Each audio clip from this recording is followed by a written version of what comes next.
여기가 동대문 패션타운의 접목이 된다. 동대문 패션타운 입장에서 가장 중요한 부분은 우리가 공간이 굉장히 많다는 점입니다. 공실이 거의 10,000개 가까이 되고 있고, 그리고 서울시 건물도 있고 DDP도 있고, 이런 공간들에 뷰티가 채워졌을 때 그 용인구도 늘어날 것이고 산업도 늘어날 것이고, 뭔가 좀 활성화된다면 패션에도 반드시 도움이 될 것이고, 패션과 뷰티는 또 뗄래야 뗄 수 없는, 뭐 옷 입고 화장하고 옷 입든 그건 개인 취향의 문제지만 같이 가는 거기 때문에 꼭 필요한 것이라고 봅니다.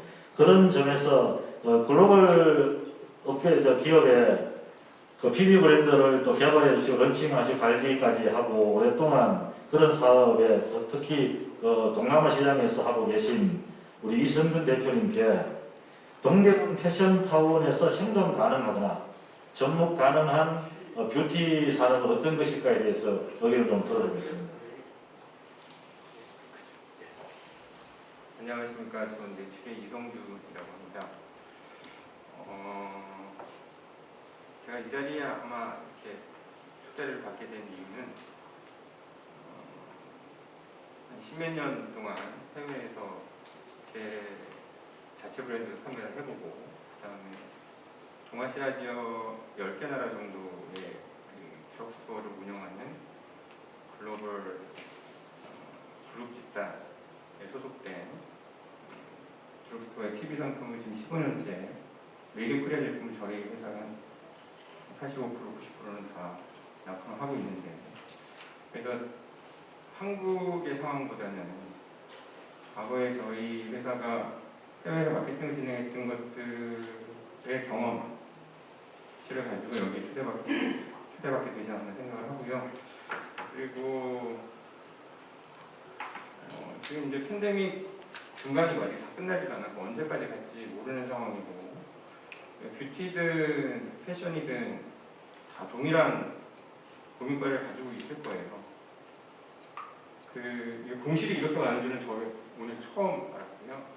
화장품도 사실은 수출, 그러니까 대기업도 마찬가지지만 중소형 브랜드는 60% 이상이 매출이 감소했다고 보시면 되고, 아시는 한국 콜마나 코스맥스 이하의 오디오 업체들은 70%가 라인을 쉬고 있고, 기계들이 중고로 쏟아져 나오고 있고, 뭐 이런 상황입니다. 그래서 일단 이 동대문 쪽에 이 패션타운 쪽에 계신 분들이 미래 쪽 이제 생각들을 하시면서 이런 자리를 마련하셔서 타겟책을 강구하시려고 하는 노력에 일단 먼저 박수를 먼저 보냅니다. 제가 자체 브랜드를 처음에 런칭했을 때는 캐릭터를 가지고 화장품의 접목을 시켜보고 싶어가지고 런칭을 시작을 했고요.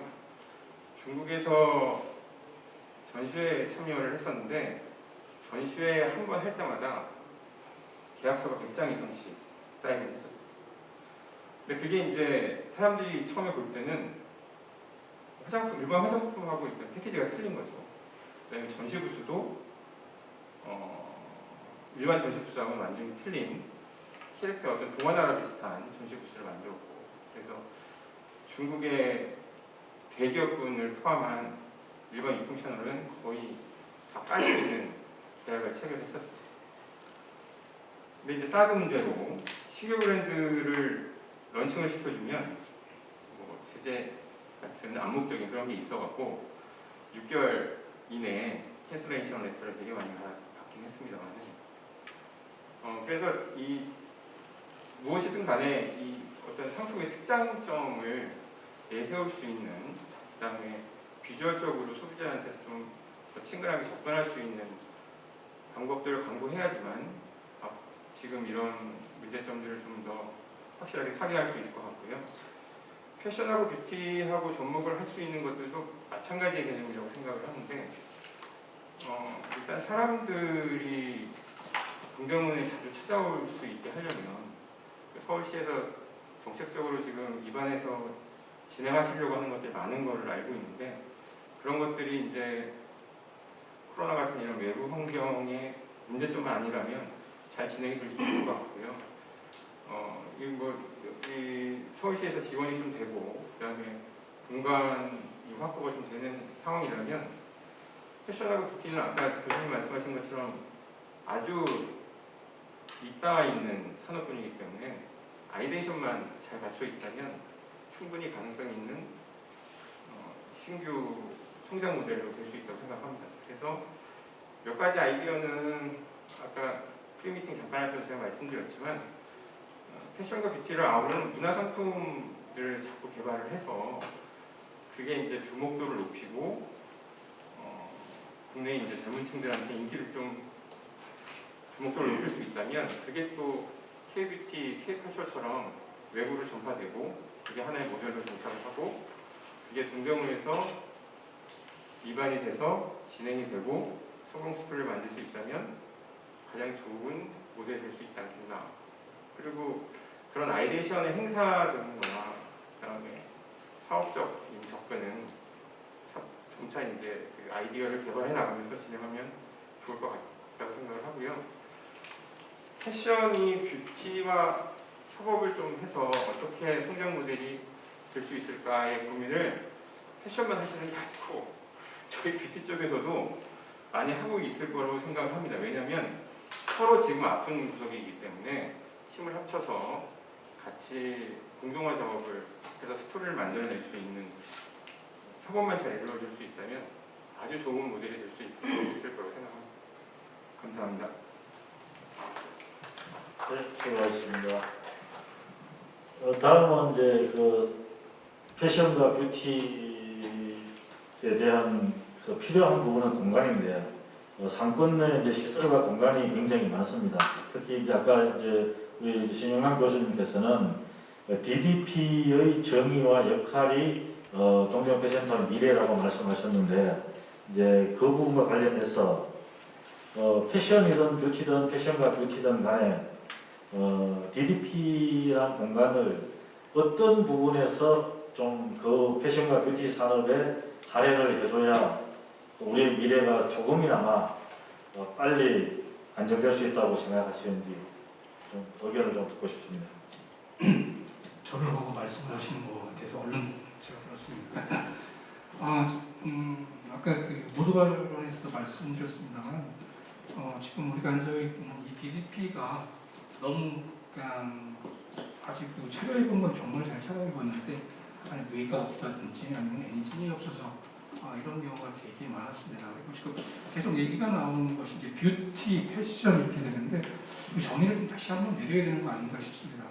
뷰티 산업은 뷰티 산업 안에 패션이 들어가 있고 코스메틱, 화장품이 들어가 있고 그 다음에 아까 그 헤어가 들어가 있고 그 다음에 우리가 성형 이것이 다 들어가 있는 걸 전체를 뷰티 서울시에서는 그걸 뷰티 산업으로 보시는 것 같습니다. 그런데 이제 속에 얘기했을 때 뷰티라고 하면 코스메틱, 화장품으로 귀결되는 것은 없지는 않았으나 향후 이제 우리가 이런 것을 계속 한다고 하면 뷰티 산업 밑에 각각의 어떤 부서로서 잘라서 얘기해야 되는 것이 더 정확하게 들어갈 것 같고요. 그렇게 된다고 하면 이 DDP가 상징성이 있기 때문에 서울시 뷰티 산업인 DDP 뭐 이렇게 가셔도 좋을 것 같고 그래서 그렇게 되고 난 다음에 이게 서울시의 뷰티 산업에 대한 프론티어야라고 나오면 그 다음에 이제 섹션으로 나눠서 이쪽은 코스메틱, 이쪽은 동대문 패션, 이쪽은 강남에 있는 이런 쪽이 컬래버레이션에서 충분히 보여줄 수 있고 각각 어떻게 패션은 어떻게 만들어 볼 거야, 코스메틱은 어떻게 만들어 볼 거야, 코스메틱 중에서도 유통은 어떻게, 제도는 어떻게, 뭐 이런 것들이 다 활성화될 수 있지 않을까 싶습니다. 그래서 그렇게 연계 상징성 있게 갖는다고 하면 사람들은 이쪽으로 몰릴 거고 지금 동대문에 안고 있는 것 중에서 특히 소매도 공실들이 생기고 있지만 소매 같은 경우는 제가 그냥 저도 동대문 사람은 그렇게 얘기하면 안 되는데 그냥 폐광 같아요. 폐광. 그래서 그러면 이 폐광을 살릴 수 있는 것이 어떤 것이냐라고 하면 거기다가 뭐 갬블링을 갖다 놓을 수 있는 그런 것도 아니라고 하면 이 그 DDP가 새로운 정의를 얻고 그 정의에 의해서 사람들이 모인다고 하면 또다시 어떻게 저 동대문 소매상들은 여기에 영향을 받아서 그러한 산업으로 취화될 수 있는 충분한 여력이 있다라고 하는 거죠. 저 바깥에 그 소매상이 열리게 됐던 이유가 다른 것이 아니고 IMF 때 동병이라고 하는 것이 그 전 세계적으로 싸는 것도 있었고 또 그때 많은 분들이 잘려서 직업을 잃어서 그 밀리오레에 매장을 내면서 이렇게 24시간 하면서 이렇게 해서 붐이 된 거거든요. 그래서 동대문은 아직도 도매상은 그러한 원천적인 걸 가지고 있고 그것으로 근데 그것들이 저기서 빠졌던 근데 동대문 도매상은 계속 가는데 왜 소매는 저러니? 라고 했을 때 그때 이제 그 원인을 찾는다고 하면 인터넷 쇼핑몰이라든지 이렇게 찾을 수 있겠죠.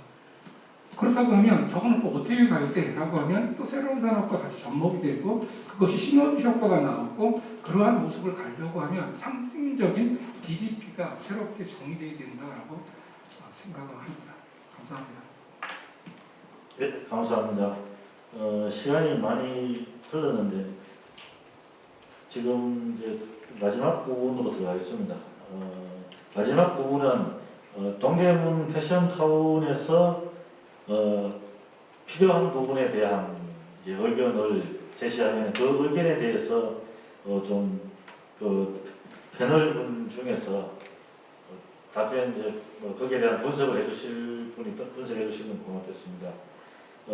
동대문 패션타운의 가장 큰 문제가 아까 서두에 말씀드렸듯이 상인수가 한 18,000명 정도 됩니다. 18,000명 정도 되는 상인들이 연매출을 15조 정도, 대기업 기준이 10조인데 그 이상의 매출을 내고 있음에도 불구하고 딱 맞는 부채가 없다는 거죠. 동대문 패션 산업을 담당하는 부처는 없다. 전통시장을 담당하는 부서는 있고 대규모 점포를 관리하는 부서는 있고 하지만 동대문 패션 산업 전체를 담당하는 부서는 없다. 그래서 얼마 전에 이제 일부 그 동대문 말고 다른 쪽의 자영업자 단체에서 얘기가 정부의 자영업청을 질병관리청처럼 옛날 중소기업청처럼 자영업청이라도 만들어야 되지 않겠는가 라는 얘기가 있었습니다. 이제 그런 부분에서 제가 이제 지속적으로 우리 그 동대문 상권에서 건의하는 것이 패션 산업에 대한 종합지원센터를 설립해달라. 그래서 공식적인 창구에서 공식적인 의견을 수렴해서 동대문을 체계적으로 동대문 패션 산업을 지원할 수 있는 기구를 만들어달라. 그것이 필요하다. 그리고 거기에서 모든 논의의 출발점이 시작돼야 된다라고 계속 서울시 쪽에도 얘기를 하고 있습니다. 그래서 그러한 우리 그 상권의 주장이나 요구에 대해서는 혹시 발제자분 중에서 좀 말씀을 해주실 수 있으면은 그것이 옳다 아니면 그러다 혹은 맞지만 어떻다라든가 의견을 좀 듣고 싶습니다.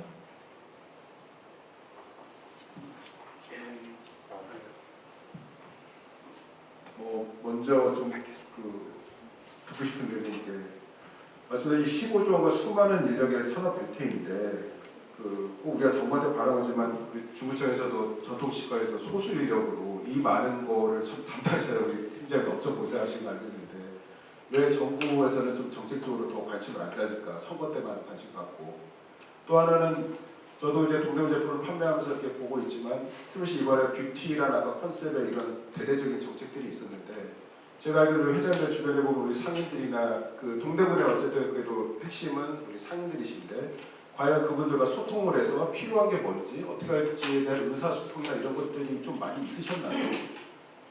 거꾸로 저는 그래도 이쪽에 동대문에 사단법인 박준희 대표께서 서울시에 많이 접촉을 하시니 그래서 오늘도 이 마련된 자리는 사실은 이제 동대문의 원래부터 정체성은 패션이 정체성이었고 거기에 그 다양한 서울시 문화, 뷰티 이제 이런 거죠. 다 이제 포함해서 그걸 더 다음 단계로 발전시키자고 했는데 그러면 출발은 갖고 있던 전통성과 그 정체성이 패션을 중심으로 한 의견들이 더 수렴되고 가야 되지 않았을까 했을 것 같은데 그 동대문의 의견들이나 정책들이 많이 반영된 이게 그 정책들이 지금 실행되고 있는 건가요? 동대문 상권의 특성이라는 것이 자영업자들의 특성하고 비슷합니다. 어떤 의견을 수렴하는 것에서 공식적으로 의견을 개진하진 않지만 심정적인 의견을 공유하면서 그러한 심정적인 것들이 서로 이해되는 사람들끼리 모여서 의견을 만들어내고 확정지어가는 것이 보통 일반적인 자영업자가 모임 집단의 그 형성 과정입니다.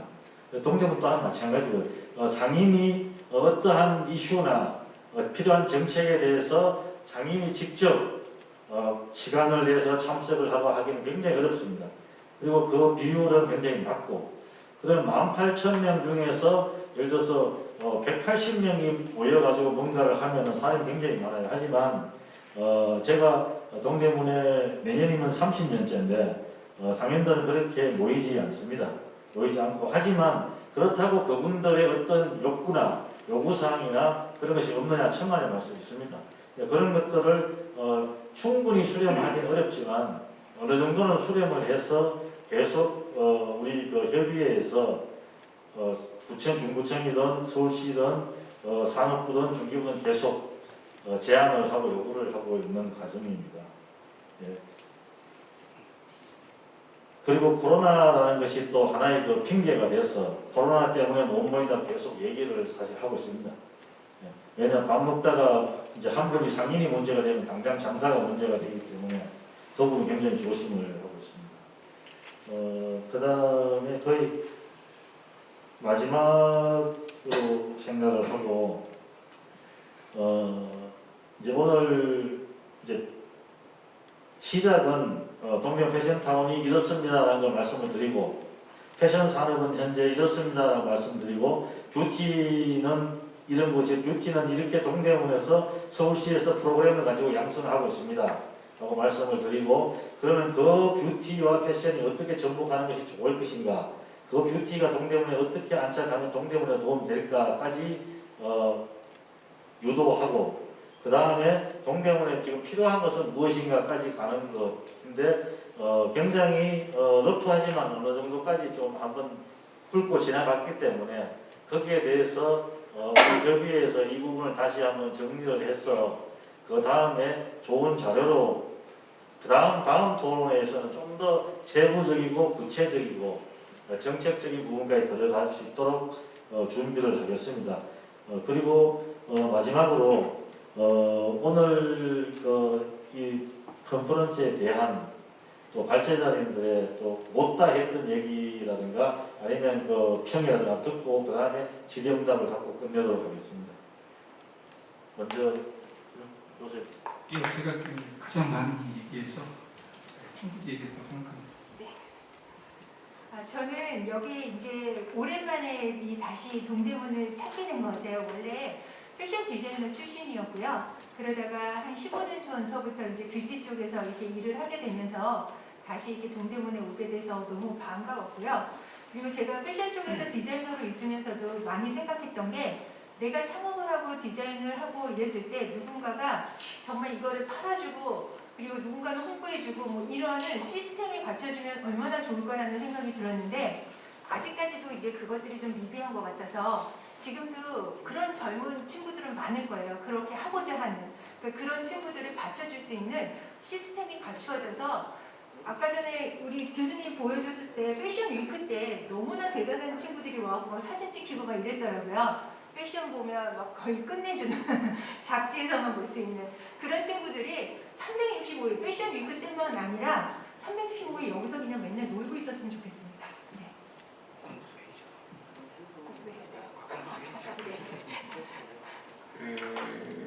아까 금방 두 교수님께서 주제 말씀하실 때 본 자료들에 보면 아까 좀 말씀하셨지만 젊은 친구들이 패션위크에서 자기네들이 창작활동, 그다음에 창작한 그 디자인 옷을 입고 퍼포먼스하고 이런 열정들이 있는 패션에 그다음에 저희 화장품 쪽들도 저런 젊은 친구들이 대단히 많고요. 열정 있는 친구들이 대단히 많고 또 한국의 화장품 시스템은 OEM, ODM이라고 하는 공장 팩토리가 시스템이 아주 잘 갖춰 있기 때문에 사실은 이 패션 쪽에서 화장품 브랜드를 낸다고 하는 게 아주 많이 어렵지는 않습니다.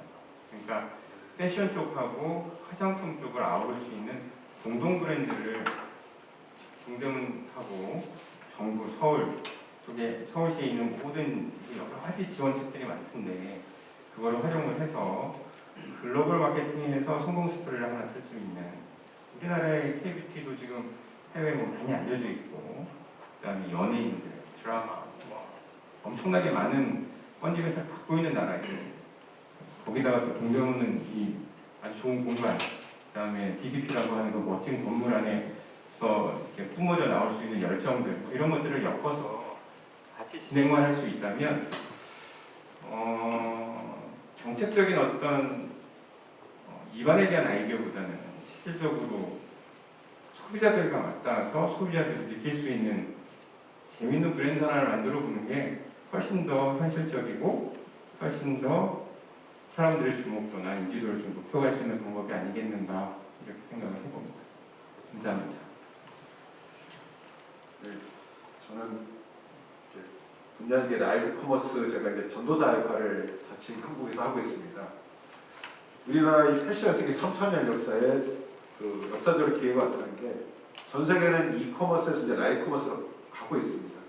이 커머스에 팔린 제품 결국 의식주, 패션, 뷰티, K 이제 그 식품이 들어가겠죠.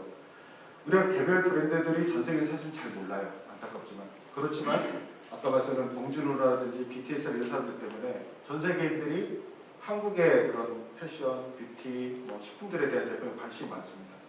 그러나 이게 과거에 여러분들께서도 해외에 자기 매장을 내고 전시장을 낸다는 건 이제 과거 비즈니스 모델인 거고 지금은 이런 그 불확실성 시대에 남미가 됐던 중국이 됐던 매장을 낸다고 하더라도 너무 불확실성이 많고 비용이 많이 들어갑니다. 반면에 라이브 커머스라는 물론 그 외에는 메타버스도 오겠지만 라이브 커머스라는 것은 한국에서 전 세계 인터넷이 되고 배송이 되는 곳이라고 하면 남북이 됐던 북극에 대해서도 우리 제품을 우리 안방에서 각 나라의 자기네 그 판매하는 셀러를 통해서 판매할 수 있는 기회가 3천 역사에 왔다. 이게 한국에서 동대문이 중심이 돼서 패션과 뷰티 제품이 여기서 전 세계로 나가서 다들 그 특히 비즈니스 사람들이 성공하는 그런 계기가 되기를 바랍니다. 네, 감사합니다. 관계자 모두 수고하셨습니다. 다음은 질의 궁금하신 사항 좀 질의응답 받도록 하겠습니다. 제가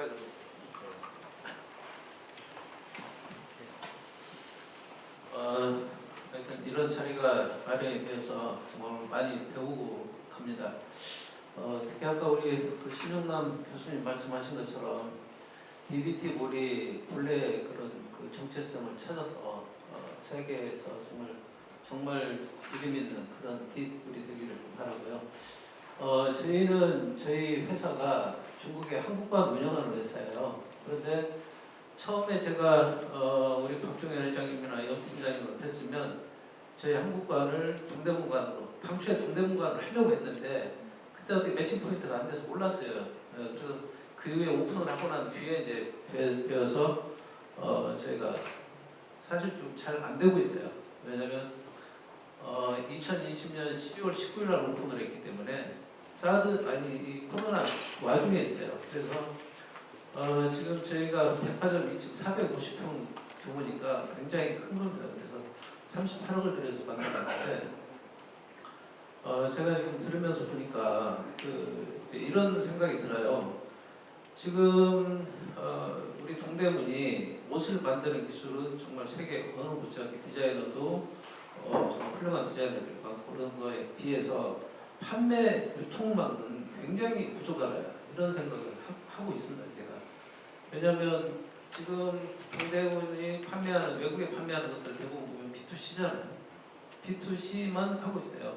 대부분 그 위주잖아요. 지금 라이브 커머스. 그런데 실제로 중국에 가면 우리가 알고 있는 중국은 우리가 중국이다 그러면 거의 산동성, 주로 산동성이에요. 거의 주로 산동. 거의 말고도 한국과 교류를 하고자 하는 성이 어마어마하게 많습니다. 그래서 저희가 약 13개 지역에 한국관을 만들려고 했는데 지금 1개 만들고 지금 코로나 때문에 못 하고 있는 상황이에요. 그래서 저희가 지금 염성시라고 하는 곳에 있는데 염성시는 어떤 곳이냐면 아시는 분도 계시지만 거기는 한류 도시예요. 그 도시를 한류 도시로 만들어서 이번에 KK 타운이라 해가지고 완전히 하나의 그 한류 타운을 만들었어요. 그래서 거기는 중앙문화센터도 있고 그다음에 이제 한류 거리를 만들고 인사동처럼 복잡하게 만들고 그렇게 아예 도시를 한류 도시처럼 만들었어요. 그래서 거기서 우리 뭐 패션, 뭐 뷰티뿐만이 아니라 한류를 바탕으로 하기 때문에 지금 우리 패션도 살고 뷰티도 살지 않습니까? 그래서 중국에서 지금 한류 붐이 일어나지 못하는 가장 큰 원인은 공연을 못하게 지금 법으로 막아놨잖아요. 사드 이후에.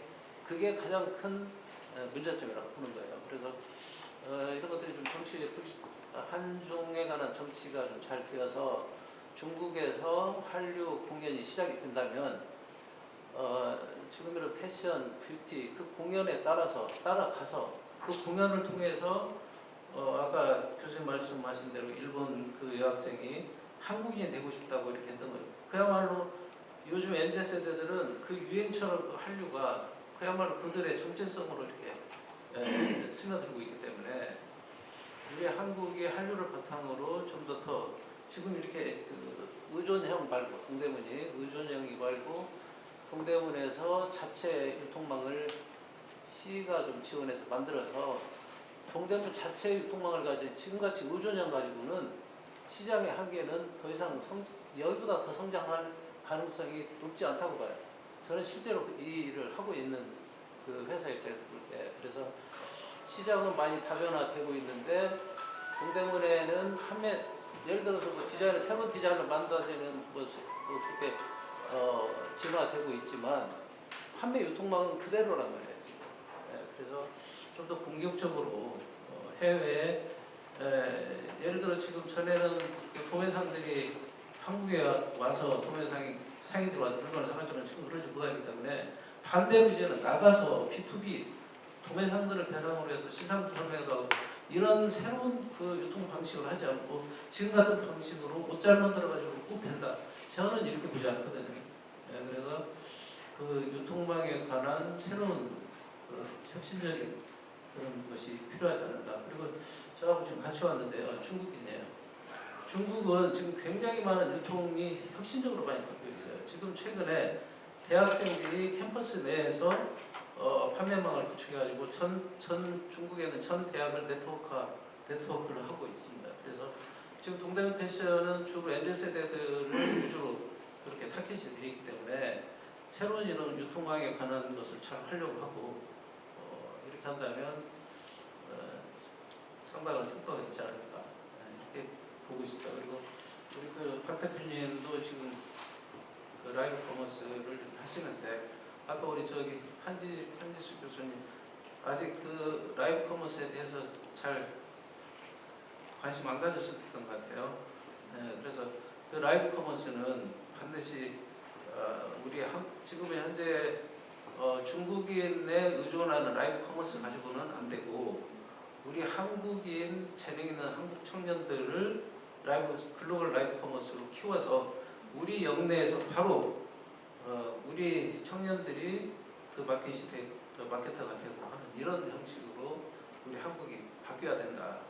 지금은 전부 중국 의존형이에요. 그리고 판매도 의존하고 있고 모든 게 위탁이지 않습니까? 이 구조 가지고는 우리 한국 산업이 절대로 커나갈 수가 없다. 지금 우리 한국이 중국 수출로 먹고 산다고 하지만 중소기업이 2.7%밖에 차지하지 않아요. 수출량이. 그래서 최소 일본과 한 9% 정도는 가야 된다. 이렇게 지금 보고 있는데 하여튼 그러려면 새로운 그 유통 방식이 개발되고 우리 자체의 유통망을 가지고 세계 시장을 공략할 수 있는 그런 것들이 단순히 사업자만 가지고 안 되고 반드시 관이 해서 그런 부족한 부분을 채워줬으면 좋겠다 그런 거고 저희가 지금 우리 염신장님하고 좀 상의를 좀 해봤는데요. 저희가 포트라 수출 수행기관이에요. 수출을 대행해주는 기관인데 여기 동대문에 있는 그 봉제 공장들이 그 수출 바우처 사업을 통해서 정부에서 저 수출 지원자금을 많이 받을 수 있는데 그런 걸 좀 준비가 좀 안 되시는 것 같아요. 그런 점들도 그런 정부 지원 정책들도 있고 그래서 그런 지원을 받아서 수출을 활용할 수 있는 굉장히 좋은 그 방안을 많이 만들어낼 수 있습니다. 여기까지 하겠습니다. 예, 먼 길 오셔서 감사드립니다. 지금 이제 말씀하신 것 중에서 이제 자체 유통망, 이제 또 다른 말로는 그 자체 플랫폼이라고 하는데 그 부분에 대해서는 끊임없이 지금 요구도 하고 있고 시도도 하고 있는데 굉장히 큰 예산이 투입돼야 될 문제이기 때문에 단시간에 해결은 어렵고요. 그리고 또 하나는 라이브 커머스 쪽은 집중적으로 육성해야 될 것이기 때문에 자체 플랫폼과 같이 그 물려 있는 사안이기 때문에 그 부분도 이제 우리 협의회에서 굉장히 좀 실질적으로 준비를 하고 있는데 그래서 여기에 이제 많은 공간이 되면은 뷰티 산업이 동대문에 들어왔을 때 동대문이 세계 최고의 이커머스 창업지가 됐으면 좋겠다라고 하는 것이 제 바람이고 개인적인 겁니다만 그래서 그 부분은 이제 말씀하신 부분은 우리도 준비는 하고 있지만 관의 예산이 반드시 수반돼야 되기 때문에 쉽지만은 않다 이렇게 말씀을 드리겠습니다.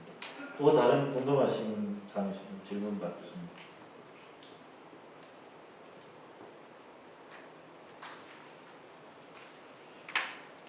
어떤 것도 상관없습니다. 질문 받겠습니다. 양 회장님 하실 말씀 있으십니까?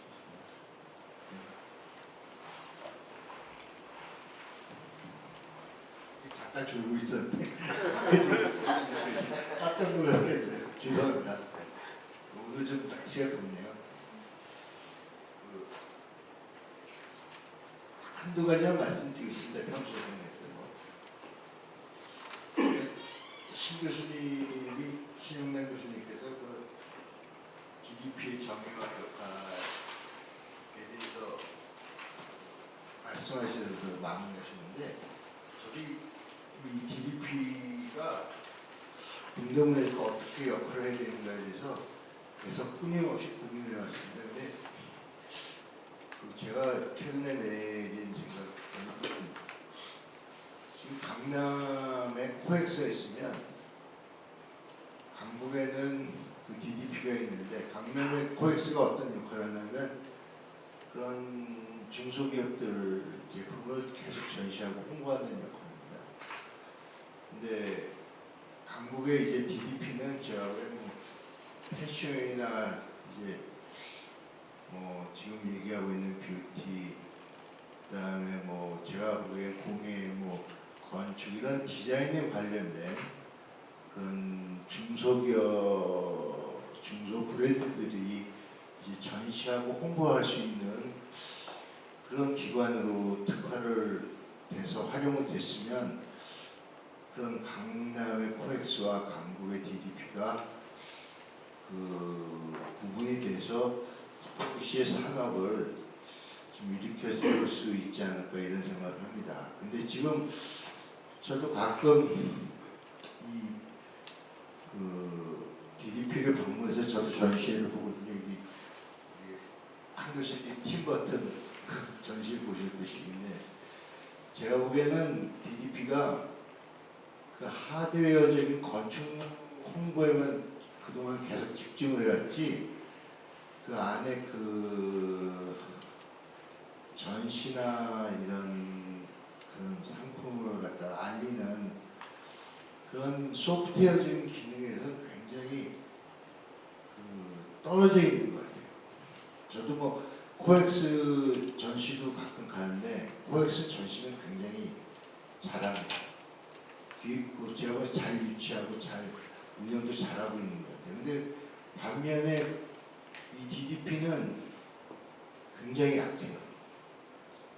그리고 전시가 그런 해외 디자인 전시에 너무 치중되어 있는 것 같아요. 지금 뭐 팀버튼은 이제 영화에 관한 것이고, 그 다음에 지금 제가 하고 있는 거 알고 있기는 가구에 대한 전시도 하고 있는 것 같아요. 근데 그것도 좀 해야죠.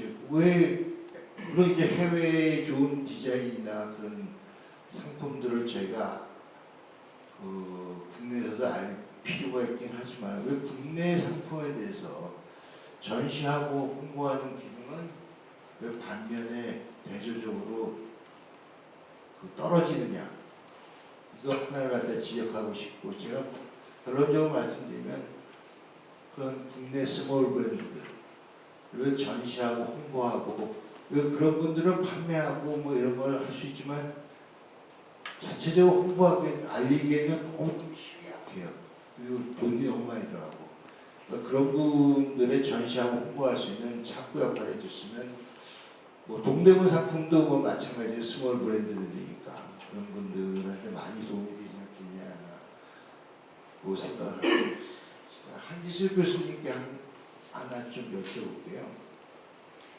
화장품의 문외한일에서 국내 화장품의 유통 채널은 어떻게 됩니까 지금? 네, 이 질문은 아무래도 계속해서 수출하시고 제품 만드신 우리 사장님께서 더 답변 잘해 주실 것 같습니다. 국내 유통 채널은 신규 상품이 일단 먼저 나오면요, 중소 브랜드들은 제일 먼저 노킹을 하는 쪽이 면세점입니다. 면세점을 타겟으로 잡고 있는 거는 중소형 기업들이 아까 지금 이제 말씀하신 분의 의견처럼 전방위적인 마케팅을 해가지고 그 마케팅 비용을 한국 시장에서만 미국하기에는 리스크가 너무 커요. 그래서 한국에 들어오는 외국인들한테 먼저 선보이를 보이기 위해서 제일 먼저 노킹하는 데가 면세점이고요. 그 다음에 두 번째가 아무래도 인터넷 쇼핑몰이겠죠. 근데 인터넷 쇼핑몰에 들어가면 사실은 가격이 이렇게 너무 막 이렇게 천차만별이어가지고, 인터넷 쇼핑몰은 잘못 들어가면은 브랜드가 죽을 수도 있는 쇼핑몰화 돼 있습니다, 지금은. 그리고 두 번째가 이제 우리 박경리 대표가 하시고 계시는 이런 이커머스를 통해서 과거에는, 지금은 좀 그렇지만 중국 쪽에 제품 판매를 많이 해왔고, 그 다음에 세 번째로는 일반 화장품은 도매 시장의 화곡동이 제일 크거든요.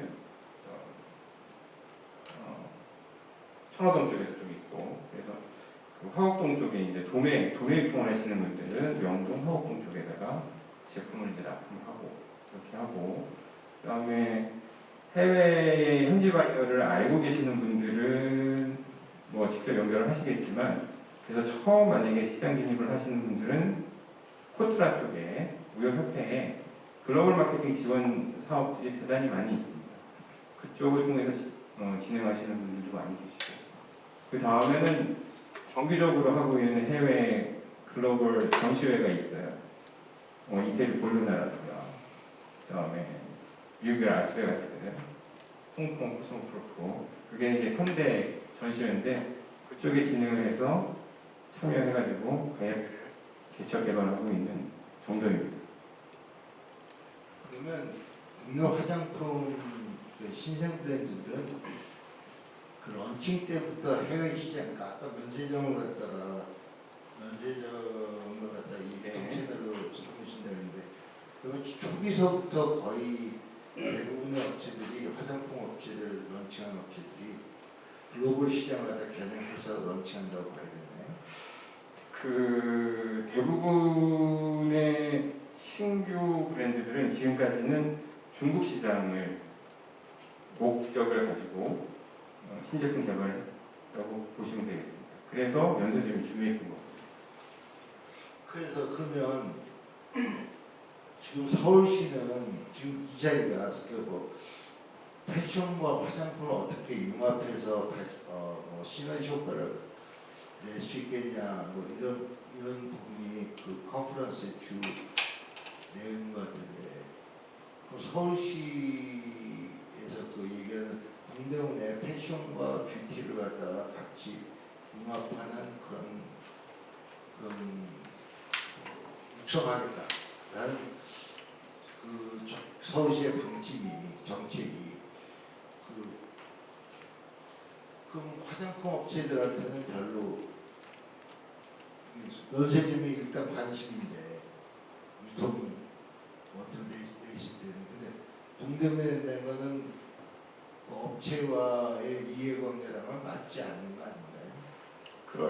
그렇게 구체적으로 따지면 그럴 수도 있는데, 그러니까 그게 지금 그냥 일반 공간만 할애해가지고 뷰티 업체들 여기 들어오세요. 그래서는 들어올 생각이 별로 없겠죠.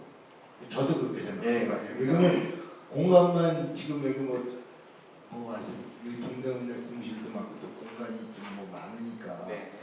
업체들도 화장품 업체들 여기 들어오려면 지금 동대문도 지금 소매나 도매나 방문객이 거의 없어요. 네, 맞습니다. 없는데 거기다가 들어오라고 해서 들어와서 들어올 업체가 있는데 동대문도 지금 이 안에서 공실이 늘어나는 자꾸만 떠나가거든요. 저는 약간 좀 다르게 생각하는 부분이요. 그러니까 브랜드라고 해서 만약에 엔드류 하우스 이런 거 같은 경우에는 하나의 브랜드가 자기 상점을 다 꾸밀 수 있는 그런 상태인 거잖아요. 그러니까 그런 브랜드도 있지만 화장품은 정말 한 제품만 만들어갖고 성공하는 그런 브랜드들도 있거든요. 그러니까 예를 들어서 마스크팩을 하는 메디힐이라는 브랜드는 처음에 몇 개의 마스크팩만 정말 이렇게 시장에 내보였고 그게 점점 크게 성장을 했기 때문에 지금은 몇 천억 단위의 그런 브랜드로 성장을 했지만 그래도 아이템을 막 계속 늘리기보다는 진짜 그 마스크팩에 굉장히 집중을 하고 있어요. 그렇기 때문에 이제 그런 브랜드는 혼자 자기가 어떤 상점을 하나 그렇게 꾸미기보다는 우리가 알고 있는 올리브영이라든지 왓슨스라든지 이런데 그러니까 한 품목씩만 이렇게 들어가거든요. 그런 식으로 브랜드가 어떠한 그 모은 제품을 다 만드는 브랜드가 아니라 주요한 상품만 만드는 브랜드들이 같이 하나의 그 큰 그런 매장에 들어간다라면 그리고 그런 매장 안에서 내가 체험할 수 있게끔 만들어주고 들어가서 어떤 뷰티 미러 같은 게 이렇게 있어서 내가 거기다 얼굴을 이렇게 대면 내 피부 상태가 지금 건조한지 또는 지금 막 마스크를 쓰고 있어서 트러블이라든지 이런 데가 이렇게 복합적으로 이쪽은 다 괜찮은데 아랫부분만 좀 그런다든지 이런 거를 채팅을 하고 내가 거기서 나한테 정말 필요한 제품이 뭔지 이런 것들을 할 수 있는 그런 공간이 생긴다면 그런 작은 업체, 그러니까 처음에 시작할 때는 작은 업체들이 굉장히 저는 관심을 가질 수 있다고 봅니다.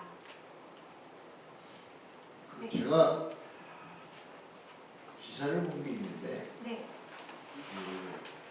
화장품 유통 매장들이 여기서 판매가 잘 안 되고 판매는 이루어지지 않고 그냥 소비자들 와서 체험을 하게끔 하고 그 체험만 하고 구매는 온라인으로 이루어지는데 이게 요즘 최근에 트렌드더라고. 이제 화장품 그 유통에 있어서 트렌드가 그 맞나요? 네, 그 맞는 내용이고요. 근데 이러한 것들이 모든 소비자가 화장품만 그런 건 아니고 애플이라든지 이제 어디에 가고 무슨 전자기기 노트북 이런 거 사시려고 해도요. 거기서 소비자들이 내가 여기서 이제 이걸 해봤으니까 얘 노트북은 여기서 사야지 이러기보다는 거기서는 만져보고 체험하고 다 이거 해보시고 오히려 인터넷 사이트 가고 제일 싼 데가 뭐지? 이러고서 이제 제품을 구매하는 것과 동일한 방법이라고 저는 생각하거든요. 근데 화장품은 노트북처럼 그렇게 비싸지 않은데도 불구하고 사람들이 지금 사가지고 막 계속 내가 이렇게 어디 돌아다니는데 계속 들고 다니기보다는 해보고 이 제품은 어떤지 이렇게 확인을 하고 난 다음에 인터넷으로 구매하는 사람들이 실제로 많기 때문에 만약에 이 DDP라든지 이러한 공간은 이러한 그 작은 업체들한테 여기 들어오셨으니까 입점료는 얼마를 내시고 막 이런 거보다는 그렇게 체험관에 들어가서 지원해 줄 수 있는 그런 걸 지원해 주는 것만으로도 굉장히 큰 거라고 저는 생각합니다. 뭘 지원하는 거예요? 그러니까 그 공간에서 내 제품을 홍보하고 보여주고 이럴 수 있게끔. 네. 그러니까 그 매장 비용을 받지 않고 이런 좋은 공간에 내 제품이 여기서 홍보될 수 있고 내 제품이 보여줄 수 있는 것만으로도 굉장히 큰 메리트가 되지 않을까 생각합니다. 고맙습니다. 네. 예, 지금 이제 답변하신 분과 관련해서 저 답변 하나만 드리고 지금 관광객도 오기 어렵고 예, 그 여러 가지 전 시장을 당장 만들기도 어렵고 하지만 우리가 찾아갈 수 있는 부분이 거이커머스와 이커머스니까 그래서 이제 우리 동대문의 소유가 아니기 때문에 언급을 자제했는데 중구청에서 운영하고 있는 바이어 라운지와 서울시에서 운영하는 거이커머스 스튜디오가 그래서 미래 전략에 굉장히 필요한 공간인 것을 우리가 뼈저리게 느끼고 있고 또 알고 있기 때문에 그 부분의 그 스튜디오와 라운지의 지속적인 확대와 발전은 앞으로 동대문 미래 산업에 굉장히 중요할 것이라고 저는 생각하고 그 부분은 아까 처음에 언급은 안 했습니다만은 지금 말씀하신 것 관계에서 굉장히 필요하다고 말씀드리고 또 질문 받겠습니다. 네, 패션 비즈의 홍명석 기자라고 하는데요. 저는 패션 쪽에 관련되어 있는 여러 가지 부분을 많이 알고 있어서 사실은 오늘 이 컨퍼런스를 온 이유도 과연 이 컨퍼런스에서 뷰티하고 어떤 협업에 대한 얘기들을 할 수 있을까, 미래 전략에 대한 얘기를 할 수 있을까에 대한 거가 굉장히 궁금했습니다. 근데 이제 일단 출발 스타트 자체가 제가 좀 패션 쪽에 더 국한이 돼 있어서 그런지 이 컨퍼런스를 왜 진행해야 되는지에 대한 당위성에 대한 것을 좀 듣고 싶습니다. 일단 첫째, 그게 협의회 쪽에서 말씀을 듣든 중국 서울시의 분이 있으시면 서울시의 분한테 얘기를 듣든 아니면 중구청에 계시는 분이 있으면 중구청 분이 답변을 좀 해주셨으면 좋겠습니다. 일단 뜬금없이 왜 갑자기 패션하고 뷰티하고 가까우니까 두 개 합쳐서 뭐를 해봐라.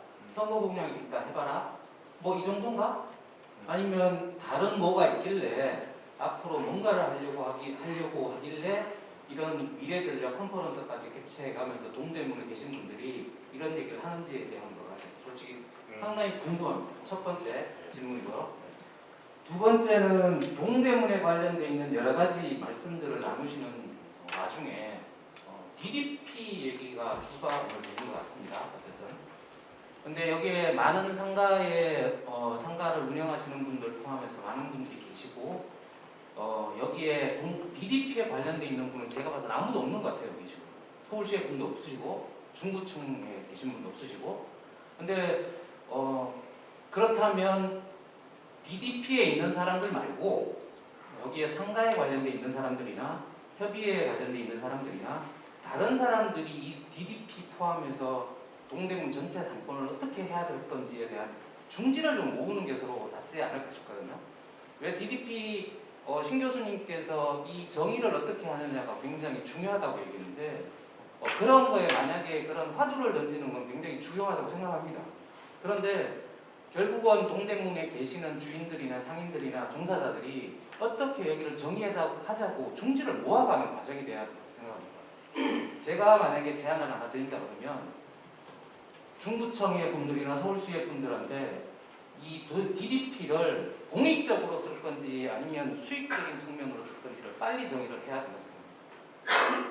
시민들한테 돌려줄 건지 돌려주거나 주변에 있는 상인들이나 다른 사람들한테 동대문의 종사자들 내지는 동대문의 주변에 있는 사람들한테 돌려줄 건지 그렇지 않으면 철저하게 코엑스처럼 스타필드한테 줘서 거기를 수익 사업화 할 수 있게 남게 만들어서 그렇게 할 수 있게 해주던가 그렇게 하려고 하면 여기 임대료 엄청 비쌉니다. 그 임대료부터 어떻게 해결해야 될지는부터 여러 가지 부분에 대한 중지가 모아져야 될 것 같고요. 그 모아지는 거에 관련되어 있는 거가 아까 박 회장님 말씀하신 것처럼 동대문을 청이라고 만들어서 질병관리청 만들듯이 중지를 모을 수 있는 부분에 대한 것을 어떻게 할 수 있는지에 대한 논의가 여기가 먼저 있어야 이 미래전략 포럼이 좋은 컨퍼런스가 될 것 같습니다. 그리고 마지막으로 한 가지 두 번째는 뭐 제 의견이니까 마지막으로 한 가지 말씀드리고 싶은 거는 지금 동대문에 관련되어 있는 패션에 관련되어 있는 거는 클러스터가 워낙 많이 주변에 생산부터 여러 가지가 다 인프라가 갖춰져 있습니다. 근데 뷰티가 과연 여기서 뭘 할 수 있을까요? 단지 패션하고 뷰티하고 연관성이 있다고? 그래서 그걸 해야 된다고?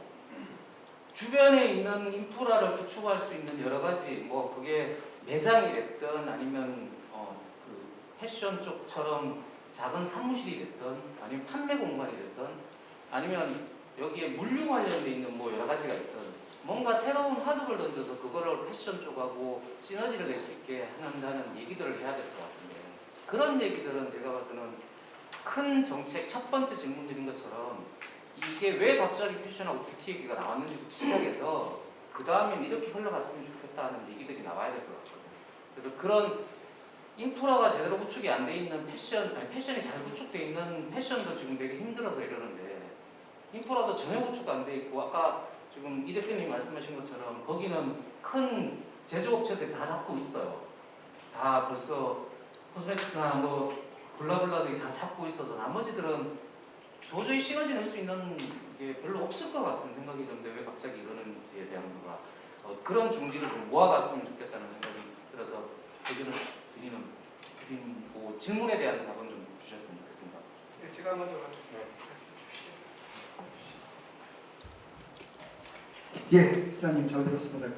제가 올릴 수 있는 얘기가 몇 가지 있을 것 같아서 먼저 마이크를 잡았습니다. 저는 서울시 사람도 아니고 서울시장이 어떤 마음을 가지고 뷰티 도시 서울을 투명하신지 잘 모르겠는데 그런 건 있는 것 같아요. 첫 번째, 다른 도시에서 없는데 서울에서만 할 수 있는 것들을 모았더니 뷰티를 규결되더라라고 하는 것은 좀 있을 것 같아요. 첫 번째, K컬처라고 하는 문화라고 하는 것이 지금 상당히 어느 나라에 가도 뭐 맞아 K컬처가 있는 것 같아. 이 정도는 의미 있을 것 같고요. 두 번째, 의료입니다.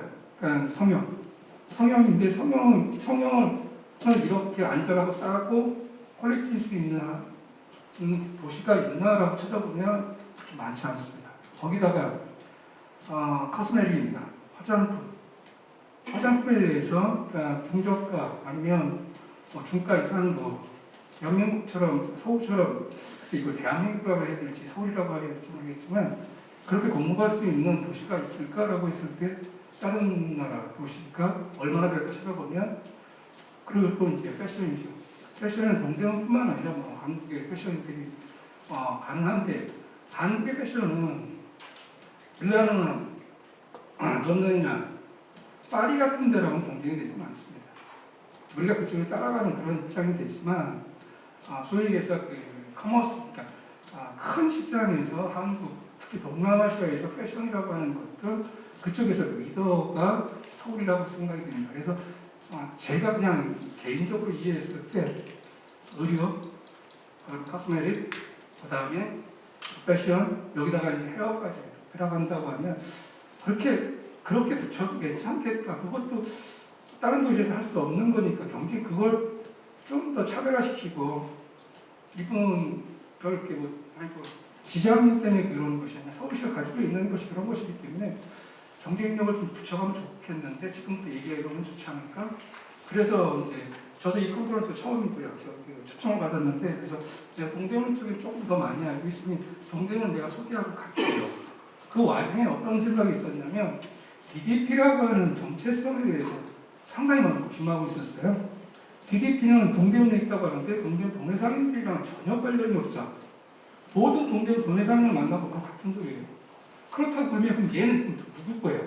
얘는 건축학과야? 뭐 여기 건축학과는 뭐 영화 찍어? 그거 외에는 뭐가 있어요? 이거 컨퍼런스예요? 아니 어쨌든 뭐 패션쇼를 하고 있는데 그것도 이렇게 기자님이 지금 말씀하셨지만 여기 되게 비싸요. 되게 비싸서 전부 다 나갔어요. 그럼 누가 돈 내고 있는 거예요? 서울시가 내고 있는 거잖아요. 그렇다고 하면 이렇게 상징적인 서울시가 어떤 정책을 한다고 했을 때 그런 상징적인 것을 하고 있을 때 그 상징적인 건물에서 뇌가 없는 상징적인 건물에서 뇌를 채워주거나 아니면 엔진을 좀 달아주면 어떻겠냐라고 하는 의미에서 제가 발췌를 했습니다. 오늘 처음이라 이게 발췌가 됐을 거라고 생각합니다. 그랬을 때 뭐 제3의 컨퍼런스가 있을지 없을지 모르겠지만 가까이 컨퍼런스가 생긴다고 하면 이렇게 발췌했으니까 패션 쪽에서 이걸 어떻게 쓰면 좋겠다. 아니면 코스메틱 쪽에서, 뷰티 쪽에서, 헤어 쪽에서 이렇게 나눠서 각각 하고 난 다음에 또 뭉쳐서 서로 그것을 비교해보고 또 논의하고 이런 것들이 있어야 되는데 사실은 이런 연구나 이런 것은 돈 안 주고 할 수 있는 컨퍼런스는 여기까지라고 생각해요. 그 다음에 이제 뭐 다른 것을 규명하고 뭐 어떻게 하자라고 하면 연구해야 되고 그걸 또 깊이 봐야 되고 또 만나서 얘기해야 되고 이런 것들이 전부 다 비용이거든요. 그러니까 이런 컨퍼런스가 비용이 안 들이고 할 수 있는 가장 잘 된 컨퍼런스가 저는 생각이 듭니다. 죄송합니다. 네, 저도 한마디만 드리면 우선은 아까 전에 이제 설명하셨듯이 하드웨어만 채워져 있고 이제 소프트웨어를 그러니까 이렇게 이제 여기다가 넣어야 된다고 말씀을 하신 거를 이제 들으면서 진짜 저희 어떠한 지역구마다 갖고 있는 그런 문화들이 있는데 이 동대문하고는 지금까지 패션이 아주 잘 연결돼서 진행되어 왔고요. 지금 패션이 많이 힘들어하고 이럴 때 또 하나의 소프트웨어를 넣을 때 이거하고 가장 연결된 부분이 저는 뷰티라고 생각이 들었고요. 그래갖고 이제 올해부터 이렇게 뷰티 아카데미 시작하면서 굉장히 많은 호응을 얻고 있어서 이거에 대해서 정말 열심히 해야 되겠구나 이런 생각도 들었습니다. 그리고 이 패션하고 화장품하고 좀 다른 부분 중에 하나가 맞춤형 화장품 같은 경우에는 그렇게 많은 큰 인프라나 뭐 뒤에 그러니까 보통 이게 우리 매장은 매장 내에 보이는 것뿐만 아니라 뒤에 창고에 굉장히 많은 제품들이 들어가 있지만 화장품은 그렇게까지 많은 공간이 차지하지도 않고요. 그리고 이 공간에 만약에 지금 다 마스크 쓰고 계시겠지만 향이 좀 난다라면 얼마나 좋을까 이런 생각도 들거든요. 그래서 화장품의 번외를 조금 더 크게 생각을 하셔서 어떠한 나만의 내가 가질 수 있는 그런 향이라든지 그리고 나만이 가질 수 있는 그런 화장품의 종류라든지 그리고 화장품을 떠나서 진짜 내가 할 수 있는 다양한 종류의 그런 뷰티하고 연결을 좀 해주시면 더 좋지 않을까라는 생각을 했습니다. 예, 교수님, 네. 질문 할게요. 아까 얘기도 했겠지만 이런 동대문에서 매장하는 데는 한 1억 정도 가까이 충분히 할 수 있어요. 네. 아까 뭐 교수님 말씀은 뭐 화장품도 한 가지 아이템을 해가지고 런칭이 가능하다 이렇게 말씀하셨잖아요. 그랬을 때 창업비가 얼마 정도 나요? 생각 외로 창업비가 그렇게 많이 들지 않거든요. 그래서 의류가 만약 1억이 든다고 그러면 저희는 한 1,000만 원만 있어도 처음에 만약 네일 스티커 같은 거 만들거나 이럴 때는요. 이제 1,000만 원 미만으로도 오픈할 수 있는 게 지금 뷰티 쪽입니다. 그러니까 네일 이렇게 붙이는 스티커요. 네. 만약 색조 화장품이라고 그러면 색조 화장품도 내가 이제 몇 개의 제품을 만드느냐 그리고 어떠한 그 디자인 패키지에다 뭘 넣느냐 이거에 따라서 달라지기는 하겠지만 5,000만 원 정도만 하더라도 그러니까 내가 만들 수 있는 제품을 만들 수 있습니다. 그 화장품도 뭐 아주 뭐 기업형 같이 이렇게 투자비가 초기 투자비 창업비가 많이 드는 건 아니네요.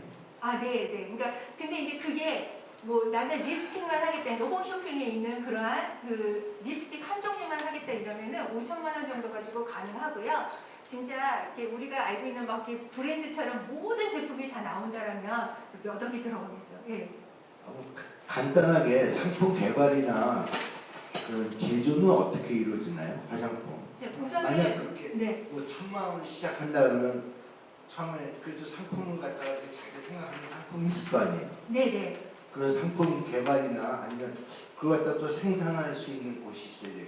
그런 것도 쉽나요? 다 연결하는 게? 우선은 내가 이제 어떠한 립스틱을 개발하거나 이랬을 때 내가 어떠한 색상이라든지 그리고 디자인력이라든지 이런 거는 갖고 있지만 그 제품을 만드는 그런 포뮬라라든지 이러한 그 제조라든지 공정 이런 것들을 모를 때는요. 뭐 코스메카 코리아라든지 이런 콜마 이러한 그 제조를 해주는 데 찾아가서 가장 소량으로 이 제품을 만들고 그 다음에 인체에 무해하게끔 그리고 문제가 안 되게끔 거기에 어떠한 그 공식들이 다 있기 때문에 거기에 맞춰서 제조하고 그렇게 비율 맞춰서 그렇게 생산하는 게 가능합니다.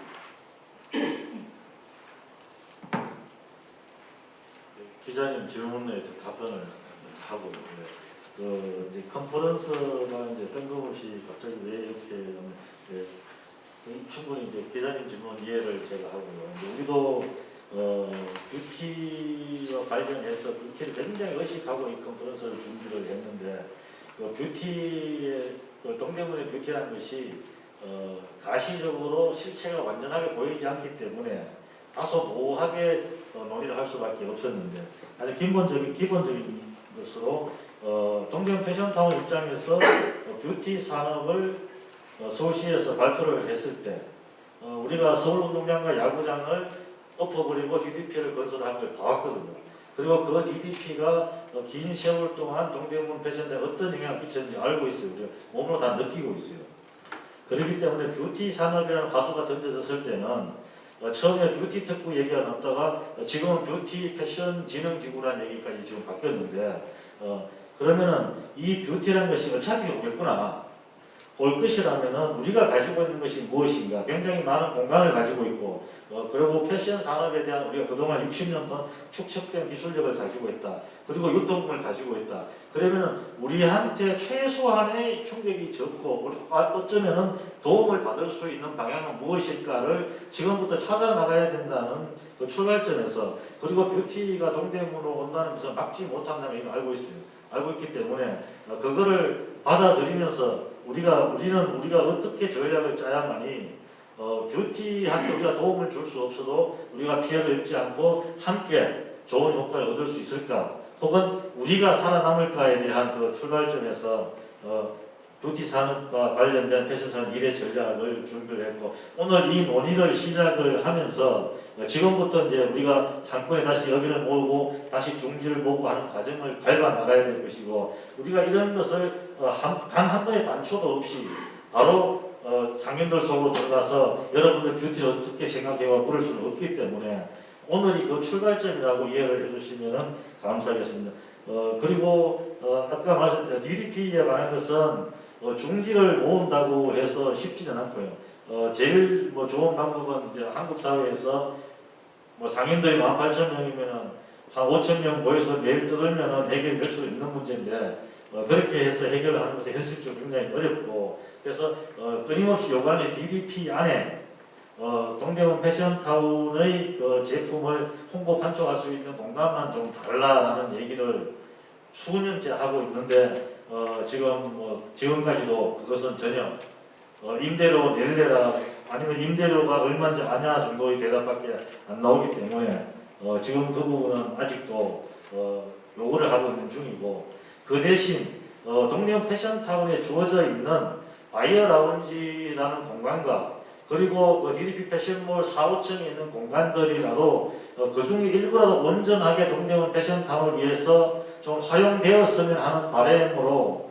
우리도 최대한 협조할 것은 협조하고 주장하면서 우리의 미래를 준비하는 과정이다. 이렇게 좀 생각해 주시면 좋겠습니다. 이상입니다.